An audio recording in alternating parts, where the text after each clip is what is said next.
సర్వ సృష్టికర్త అయిన దేవుని పేరట మీ అందరికీ శుభాభివందనములు తెలియజేసుకుంటున్నాను.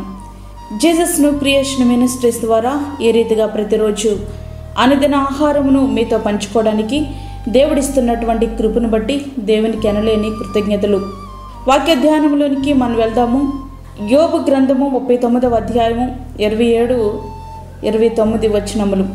పక్షిరాజు నీ ఆజ్ఞకు లోబడి ఆకాశ వీధికెక్కునా, తన గూడు ఎత్తైన చోటును కట్టుకొనునా, అది రాతికొండ మీద నివసించును, కొండపేటు మీదను ఎవరును ఎక్కజాలని ఎత్తు చోటను గూడు కట్టుకొనును. అక్కడి నుండియే తన ఎరను వెదుకును, దాని కన్నులు దానిని దూరం నుండి కనిపెట్టును. పక్షిరాజు దృష్టి మన దృష్టితో పోలిస్తే సుమారు 7 రెట్లు అధికంగా ఉంటుందట. భూమికి 5 కిలోమీటర్ల ఎత్తులు ఎగురుతున్న పక్షిరాజు భూమి మీదనున్న చిన్న కోడిపిల్లను స్పష్టంగా చూడగలుగుతుంది. అంటే దాని చూపు ఎంత తేటగా ఉంటుంది. ఉన్నతమైన స్థలాలలో సంచరిస్తూ ఏ రీతిగా తేటనైన చూపు కలిగి ఉంటుందో అదే రీతిగా మన ఆత్మయాత్రలో ఉన్నంతగా జీవించడానికి పరిశుద్ధమైన కళ్ళు, చక్కని చూపు మనము కలిగి ఉండాలి. ఎందుకంటే దేహమునకు దీపము కన్నే గనుక నీ కన్ను తేటగా ఉండిన ఎడల నీ దేహమంతయు వెలుగుమయమై ఉండును. నీ కన్ను చెడినదైతే నీ దేహమంతయు చీకటిమయమై ఉండును. మత్తయి సువార్త 6వ అధ్యాయము 22-23 వచనాలు. చూపులలో పరిశుద్ధతను కోల్పోతే తలంపులలో పరిశుద్ధతను కోల్పోతాం. తలంపులలోనూ పరిశుద్ధతను కోల్పోతే మాటల్లోనూ క్రియలోనూ పరిశుద్ధతను కోల్పోతాం. తద్వారా మన ప్రవర్తన మలినమై పాపమునకు మరింత దగ్గరై దేవునికి దూరమైపోతాం. మరి ప్రియ స్నేహితుడా, వాక్యం వింటున్న ప్రియమైన దేవుని బిడ్డ, నీ సంగతి ఏంటి? ఇంటర్నెట్లో చూడకూడనివి చూస్తూ చూపులలో పరిశుద్ధతను కోల్పోయి తద్వారా హృదయ తలంపులను పాడు చేసుకుని పాపము చేయడానికి అవకాశం కోసం ఎదురు చూస్తున్నావా? వద్దు. దేవుని హృదయానుసరుడైన దావీదు గారే తన చూపుల్లో పరిశుద్ధతను కోల్పోయారు.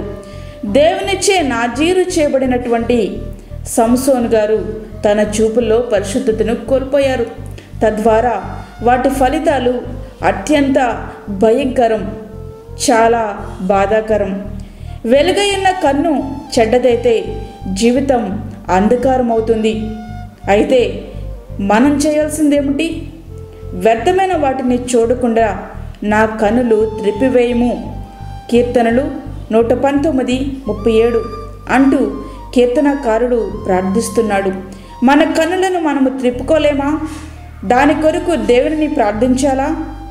దీనిని బట్టి మనం అర్థం చేసుకోవచ్చు కనుల ద్వారా జరిగే పాపము ఎంతటి బలమైనదో. అది ఎంతటి బలమైనదంటే ఒక స్త్రీని మోహపు చూచు ప్రతివాడు అప్పుడే తన హృదయమందు ఆమెతో వ్యభిచారము చేసిన వాడగును. మత్తయి సువార్త 5వ అధ్యాయము 28వ వచనం.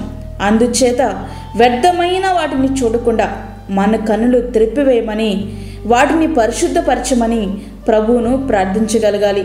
దానితో పాటు భక్తుడైన యోబు వలె మన కన్నులతో ఒక నిబంధన చేసుకోవాలి. అదేంటంటే యోబు గారు ఇలా అంటున్నారు, నేను నా కన్నులతో నిబంధన చేసుకుంటుని, కన్యకను నేను అలాగూ చూచుదురు. యోబు గ్రంథము 31వ అధ్యాయము 1వ వచనం.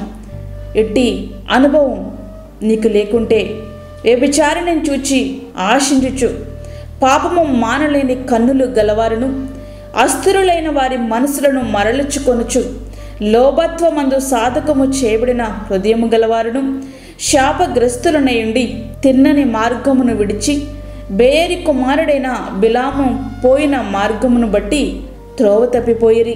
2 పేతురు 2వ అధ్యాయము 14-15 వచనాలు. చూసారా? దాని ఫలితం అత్యంత భయంకరం. కనుక ప్రియమైన స్నేహితుడా, వాక్యం వింటున్న ప్రియమైన దేవుని బిడ్డ, మన చూపులను పరిశుద్ధపరచుకొని పైనున్న వాటి అందే లక్ష్యముంచి అత్యున్నతమైన జీవితము జీవించుటకు మన హృదయాలను సిద్ధపరచుకుందాం. అట్టి కృప ధన్యత దేవుడు మనకు అనుగ్రహించునుగాక. ఆమేన్. వాక్యం విన్నటువంటి ప్రియమైన దేవుని బిడ్డలారా, ప్రార్థనలో ఏకీభవించండి. ప్రార్థించుకుందాం. పరిశుద్ధమైన తండ్రి, ప్రేమగల యేసు ప్రభువా, నీ ప్రేమగల పాదములకు లెక్కలేని స్తుతి స్తోత్రములు చెల్లించుకొంచున్నాము తండ్రి. ఈ సమయంలో అమూల్యమైన మరి యొక్క దినాన్ని మా జీవితంలో మీరు దయచేశారు, నీకు వందనాలు. ఈ దినమంతటికి కావలసిన నీ కృప మాకు దయచేయండి. నీ సన్నిధిని మీరు మాతో ఉంచండి ప్రభువా, నీకు స్తోత్రములు. పైనున్న వాటి మీదే ప్రతి ఒక్కరూ మనసు పెట్టుటకు, తమ హృదయాలు పరిశుద్ధపరచుకుని నీ వైపు చూడడానికి కావలసిన కృప వాక్యమైన ప్రతి ఒక్క బిడ్డకు మీరు అనుగ్రహించండి. అదేవిధంగా గర్భిణీ స్త్రీలను, చంటి బిడ్డలను, వృద్ధులను జ్ఞాపకం చేసుకునండి ప్రభువా. గర్భఫలము లేని బిడ్డలకు గర్భఫలము దయచేయండి. దూరదేశంలో ఉండి వాక్యాన్ని వింటున్న ప్రతి ఒక్క బిడ్డకు మీరు తోడుగా ఉండండి. నీ కాపుదల, నీ భద్రత వారికి దయచేయండి. గర్భఫలము లేని బిడ్డలకు గర్భఫలము దయచేయండి. అప్పుల బాధలతో ఇబ్బంది పడుచున్న బిడ్డలకు వారి యొక్క అవసరతలు మీరు తీర్చండి ప్రభువా, నీకు స్తోత్రములు. ఇది మనమంతా నీ సన్నిధిని, నీ కృప, నీ తోడు మాకు దయచేసి, మాకు కాదు యెహోవా, మాకు కాదు, సమస్త మహిమ ప్రభావాలు మీకే ఆరోపించుకుంటూ యేసు పరిశుద్ధ నామమున అడిగి వేడుకుంటున్నాము తండ్రి, ఆమేన్. ఈ యొక్క వర్తమానములు మీ బంధువులకు, మీ స్నేహితులకు షేర్ చేయండి. దేవుని సేవలో మీరు కూడా పాలుభాగస్తులు కండి.